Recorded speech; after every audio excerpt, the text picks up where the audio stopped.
The increasing price of gas is a costly reminder of how dependent our country is on foreign oil. This is one of the most pressing issues that we face today because the price at the pump directly impacts our everyday lives, and Arkansans are telling me they're worried about what it's doing to their bottom line. Americans are frustrated with the increasing cost of gas, and rightfully so. In my home state of Arkansas, the cost for a regular gallon of gas is up 22 cents from a month ago, according to AAA. The letters, calls, emails, and Facebook posts I receive from Arkansas are saying the same thing. It's harder to fill up their tanks while making ends meet. Arkansas families are faced with tough choices because of the rising prices are dipping into our families' disposable incomes. The increasing expense for gas puts a strain on family budgets.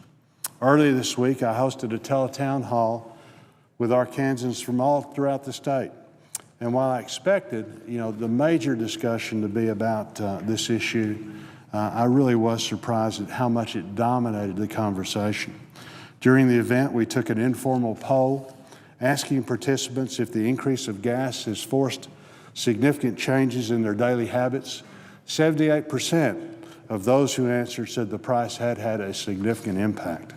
Sarah from Mountain Home, Arkansas said on our Facebook page that the increase in gas prices has forced her family to allocate more money for fuel expenses, which leaves less money for food, making it frustrating. Sarah and other Arkansans should not have to choose between spending on gas to get to work and the necessities that they need in the household. Chris from Mena wrote that he notices an increase in the price of groceries. People should be aware, Chris is telling us that people should be aware of how fuel costs affect everything we buy, everything we do. I agree with Chris because the increased price for gas adds to transportation costs that are passed along to consumers. Donnie Smith, the CEO of the Springdale-based Tyson's Foods, told the Arkansas Business Journal that with Springdale as a price point, there's been an increase of more than 55% in the cost of diesel in the past 5 years. This is significant because the company uses fuel to transport feed to family farmers, chickens to and from the farms, and finished products to customers around the world. American families and businesses deserve a plan that will help bring down the prices at the pump. The legislation before this chamber proposed to raise taxes on American energy producers. This won't change supply and demand, and Senator Isaacson just a few minutes ago talked about, these are basic truths. Supply and demand does control cost. This will do nothing to that. Once again, hardworking Americans will be left with the bill as a result if this bill were passed. I believe a better way begins with adopting an energy strategy that increases our production of American energy in a clean, efficient way through developing wind, solar, and hydrogen technologies, as well as tapping into the vast majority of natural resources that our country is blessed with. The reality of our country's non-existent energy policy is it forces us to rely on the Middle East for oil.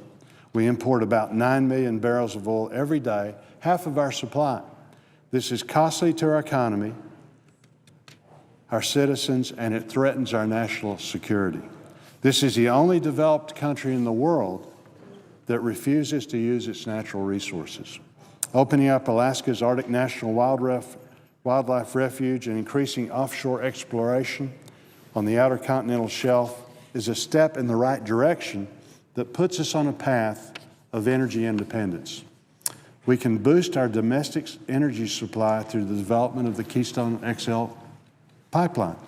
The proposed 1,700-mile pipeline would transport 700,000 barrels of oil per day from Canada to U.S. refineries in the Gulf Coast and allow us to get a reliable and secure oil from our largest trading partner and trusted ally.